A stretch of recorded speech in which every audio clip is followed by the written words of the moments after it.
ଏକ ସ୍କୁଲ ଗୃହ ଭିତରେ ଜଣେ ଛାତ୍ରଙ୍କର ଜୀବନ ହାରିବା ଘଟଣା ଏବେ ନୂଆ ମୋଡ଼ ନେଇଛି, ଯାହାକି ଛାତ୍ର ଜଣକ ନିଜେ ଜୀବନ ହାରିଥିବା ଶିକ୍ଷକମାନେ କହିଥିବା ବେଳେ ଛାତ୍ର ଜଣକୁ ଯୋଜନାବଦ୍ଧ ଭାବରେ ମାରି ଦିଆଯାଇଥିବା ତାଙ୍କ ବାପା ଥାନାରେ ଲିଖିତ ଅଭିଯୋଗ କରିଛନ୍ତି। ସୂଚନାଯୋଗ୍ୟ ଯେ ମୟୂରଭଞ୍ଜ ଜିଲ୍ଲା ବାଙ୍ଗିରିପୋଷି ଥାନା ଅଧୀନ ଅଁଳାଗୁଞ୍ଜା ସରସ୍ୱତୀ ଉଚ୍ଚ ବିଦ୍ୟାଳୟରେ ନବମ ଶ୍ରେଣୀରେ ପାଠ ପଢୁଥିବା ବିଶୋଇ ବ୍ଲକ ଅଧୀନ ରାଇହରି ଗ୍ରାମର ବିଶ୍ୱଭୂଷଣ ନନ୍ଦଙ୍କ ମୃତଦେହ ସ୍କୁଲ କୋଠରୀ ଭିତରୁ ଉଦ୍ଧାର ହୋଇଥିଲା। ପରେ ବାଙ୍ଗିରିପୋଷି ପୁଲିସ ଏହାର ତଦନ୍ତ କରୁଥିବା ବେଳେ ମୃତ ଛାତ୍ରଙ୍କ ବାପା ତାଙ୍କୁ ହତ୍ୟା କରାଯାଇଥିବା ଅଭିଯୋଗ ଆଣି ନ୍ୟାୟ ପ୍ରଦାନ ପାଇଁ ଦାବି କରିଛନ୍ତି। ସେ ଅଁଳାଗୁଞ୍ଜା ସରସ୍ୱତୀ ହାଇସ୍କୁଲରେ ପଢୁଥିଲା, କ୍ଲାସ୍ 9। ଆଜ୍ଞା, କେମିତି କି ରକମ ହେଲା ଘଟଣାଟା ଟିକେ କହିଲେ?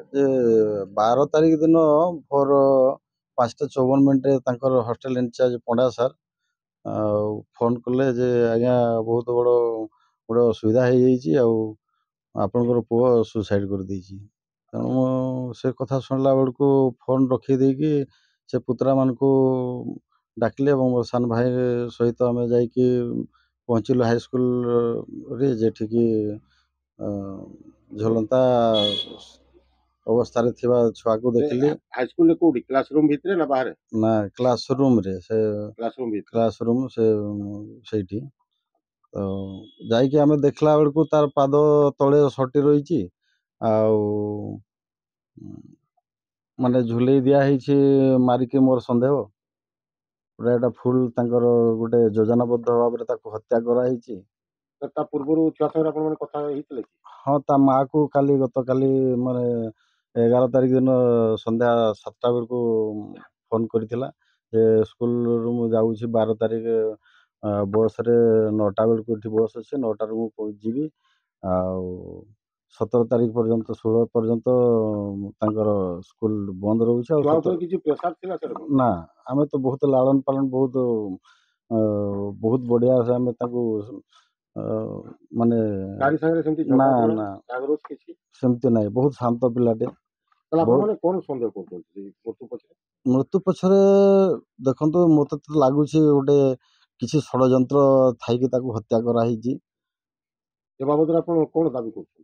ମୁଁ ଦାବି କରୁଛି ଯେ ୟାର ସତ୍ୟାସତ୍ୟ ଅନୁସନ୍ଧାନ କରି ଆମେ ଯେଉଁ ଦୁଃଖଦ ଅବସ୍ଥାରେ ଅଛୁ, ସେ ଅଞ୍ଚଳର ଲୋକ ମଧ୍ୟ ଜାଣିଛନ୍ତି ସେ ଛୁଆ ବହୁତ ଭଲ ଛୁଆ ବୋଲି ମୋତେ ବି କହୁଥିଲେ। ବହୁତ ଡିସିପ୍ଲିନ୍ ଛୁଆ, ଆଉ ତାର ପାଠ ମଧ୍ୟମ ଥିଲା, କିନ୍ତୁ ବ୍ୟବହାର ବହୁତ ଉତ୍ତମ। ଏଇ ତଦନ୍ତ ଦାବି ପାଇଁ ଆପଣ ନିହାତି, ମୁଁ ଥାନାକୁ ମୁଁ ଯାଇନି, ତାଙ୍କର ହାଇସ୍କୁଲ ତରଫରୁ ଯେଉଁ ଦେଇଥିଲେ FIR, ବୋଧେ ସେଇଥିପାଇଁ ଆମେ ଗଲାବେଳକୁ ତ ପୋଲିସ ଗାଡ଼ିଟେ ଥିଲା, ଆଉ ଆମେ ଯାଇକି CCTV ଫୁଟେଜ୍ ମଧ୍ୟ ଦେଖୁଥିଲୁ। ସେ CCTVର ଫୁଟେଜ୍ ତାର କୌଣସି ଆସୁନାହିଁ। CCTV ଅନ୍ ଥିଲା? CCTV ଅନ୍ ଅଛି, ସେତେବେଳର ଫୁଟେଜ୍ ସବୁ ଆସୁଛି, କିନ୍ତୁ ସେଠି କ'ଣ ଛେଡ଼ଖାନି ହେଇଛି ଭଳିଆ ମୋତେ ଲାଗୁଛି, ଯାହାକି ଆମକୁ ଦ୍ୱନ୍ଦ୍ୱରେ ପକେଇଛି।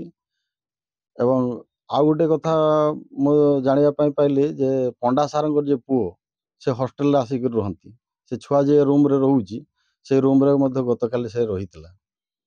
ତ ମୋତେ ସନ୍ଦେହ ଲାଗୁଛି କାହିଁ ସେ ଜଣେ ଇଲିଗାଲ ସେଠି ଯାଇକି ରହା ବସା କରିବେ, ତାପରେ ତାଙ୍କର ବି ସେଇ ଭିତରେ ହାତ ଥାଇପାରେ ବୋଲି ମୋର ସନ୍ଦେହ।